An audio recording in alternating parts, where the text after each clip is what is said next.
మహబూబాబాద్ జిల్లా కొత్తగూడ మండలంలో లంచం తీసుకుంటున్న ఈవోను ఏసీబీ అధికారులు పట్టుకున్నారు.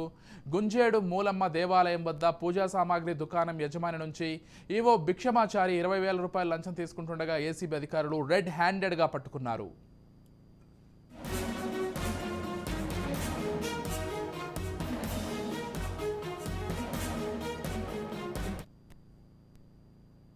ఆయన 14వ తారీఖు నాడు నేను అడిగిన డబ్బులు ఏమైంది, నువ్వు ఇవ్వట్లేదు, నువ్వు ఇవ్వకుండా మాత్రం నేను మళ్ళీ నిన్ను షాపును మూసేయిస్తా అని బెదిరించడంతో ఆ 20,000 రూపాయలు ఇస్తా అని అతని వద్ద ఒప్పుకొని ఆయనకి ఇవ్వడం ఇష్టం లేక హన్మకొండలోని ఏసీబీ ఆఫీస్కి వచ్చి మాకు దరఖాస్తు చేయడం జరిగింది.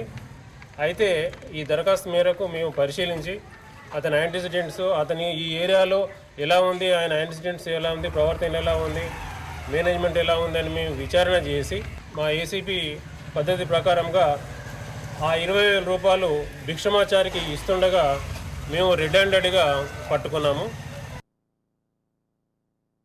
3 సంవత్సరాల నుంచి ఇక్కడ కొబ్బరికాయ పాట పాడతానా, పూజా సామాను, ఈ సంవత్సరము కూల్ డ్రింక్స్ బట్టి కిరాణం కూల్ డ్రింక్స్ అని పట్టిన దాన్ని బట్టి భిక్షమే సార్ నన్ను ఈ 3 సంవత్సరాల కాంచి చాలా ఇబ్బంది పాలు చేసిండు. నన్ను డబ్బులు ఇస్తూనే ఉండాలి. షాప్ సీలేషన్గా కూడా ఫైన్ కట్టిన 20,000 రూపాయలు అన్నాడు. ఫైన్ కట్టిన ఆఫీసులో ఖర్చులు అయితే అండి 20,000 ఇచ్చిన. ఇవన్నీ ఇయ్యంగా కూడా నాకు 20,000 ఇవ్వకపోతే ఏం జరిగిందో సూచన కదా, నాకు డైరెక్ట్ 10,000 తీసుకోండి సార్ అని అంటే కూడా 10,000 సరిపోవన్నాడు. సరిపోవంటే 20,000 ఇస్తా సార్ అన్నాడు.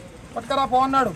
ఎన్నడిస్తావు అన్నాడు. ఎన్నడిస్తావు అని అంటే 2-3 రోజులని చాలా రోజులు చేయొద్దు అన్నాడు. ఒక్కసారే ఇవ్వాలని అన్నాడు. తీసుకుపోయి ఇవ్వడం జరిగింది. నేను విధి లేక